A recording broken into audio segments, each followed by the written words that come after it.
Boxing is a sport that has captured the hearts of many for centuries. From Muhammad Ali to Mike Tyson, the sport has produced some of the most iconic figures in history. With the rise of YouTube, or influencer boxing, beginners are being put in pro boxing situations. Mismatches are happening. People who are new to the sport are getting knocked out. What many people don't realize is the toll that boxing can take on the brain, mentally and physically. As a sport that involves repeated blows to the head, it's crucial to understand the potential risks and take steps to mitigate them.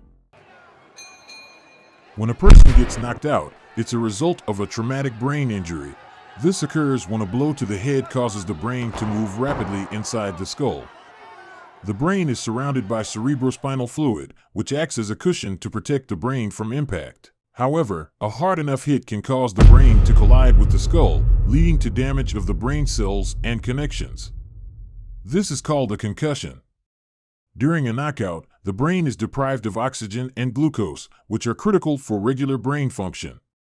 This can lead to the death of brain cells, particularly in the areas of the brain responsible for cognitive function, memory, and mood regulation. The exact mechanisms of a knockout are still not fully understood, but it is believed that the injury disrupts the regular electrical activity in the brain, causing a loss of consciousness.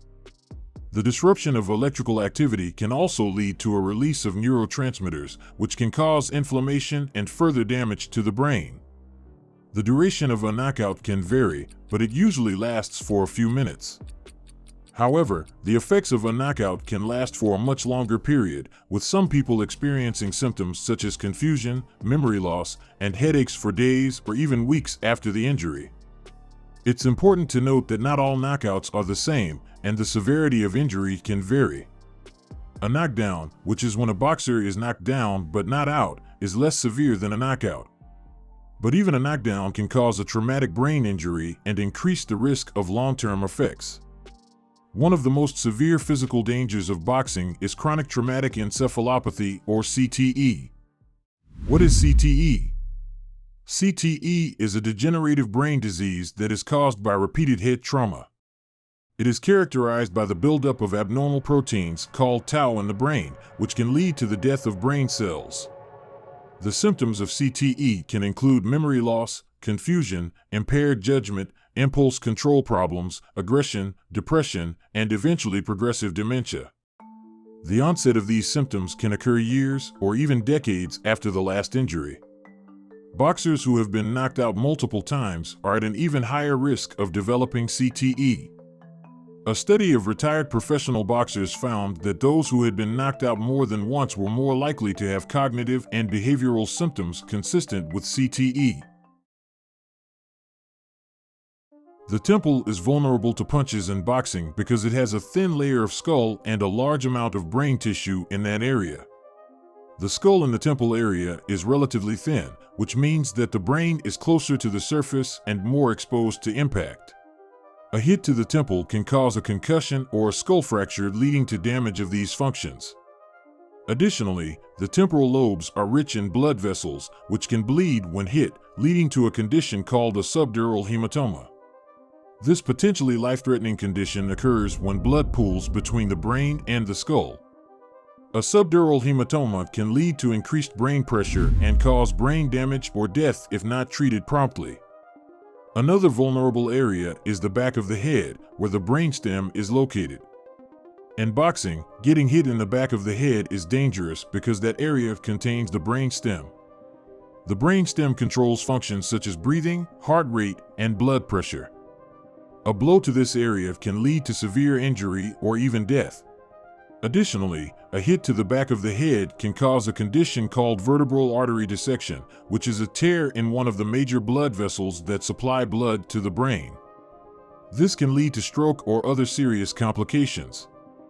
Furthermore, a blow to the back of the head can cause the brain to rotate, leading to a shearing injury. This can cause tearing of the brain tissue, blood vessels, and nerves. This type of injury can lead to long-term neurological deficits such as difficulty with balance, coordination, vision, and speech. Boxers often go to extreme measures to make weight, such as severe caloric restriction and excessive sweating. This can lead to dehydration and electrolyte imbalances, affecting the brain's ability to function correctly. Dehydration can decrease blood flow to the brain, which can result in symptoms such as headache, dizziness, and fatigue.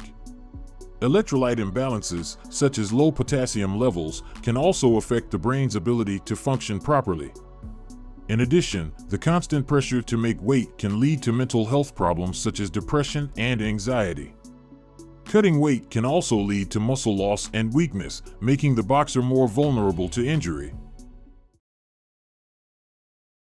The dangers of boxing don't stop there.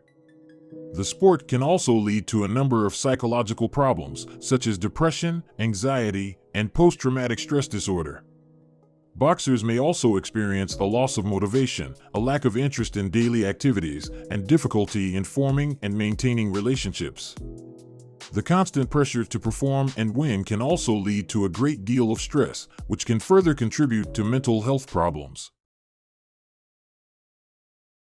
The physical and psychological dangers of boxing are real and cannot be ignored. Boxers, trainers, and promoters must be aware of these risks and take steps to mitigate them. This includes beginners new to the sport using proper protective gear, such as head guards and mouth guards, to protect against head and facial injuries. Adequate rest and recovery time is also essential to allow the brain to heal after an injury. Regular medical checkups, including brain scans and cognitive assessments, are also essential to detect any potential problems early. It's also important to note that, even with all the precautions in place, the risks of boxing cannot be eliminated entirely. Therefore, boxers, trainers, and promoters need to consider the long-term risks and the possibility of retirement. But it's not just the responsibility of the individuals involved in the sport, it's also the responsibility of the fans to support efforts to make the sport safer for everyone. So the next time you watch a boxing match, remember that behind the punches and the knockouts, there's a real person with a real brain, and it's up to all of us to take care of them. Thanks for watching. I hope you found this video informative. Don't forget to like and subscribe, and until next time, keep your brain stimulated.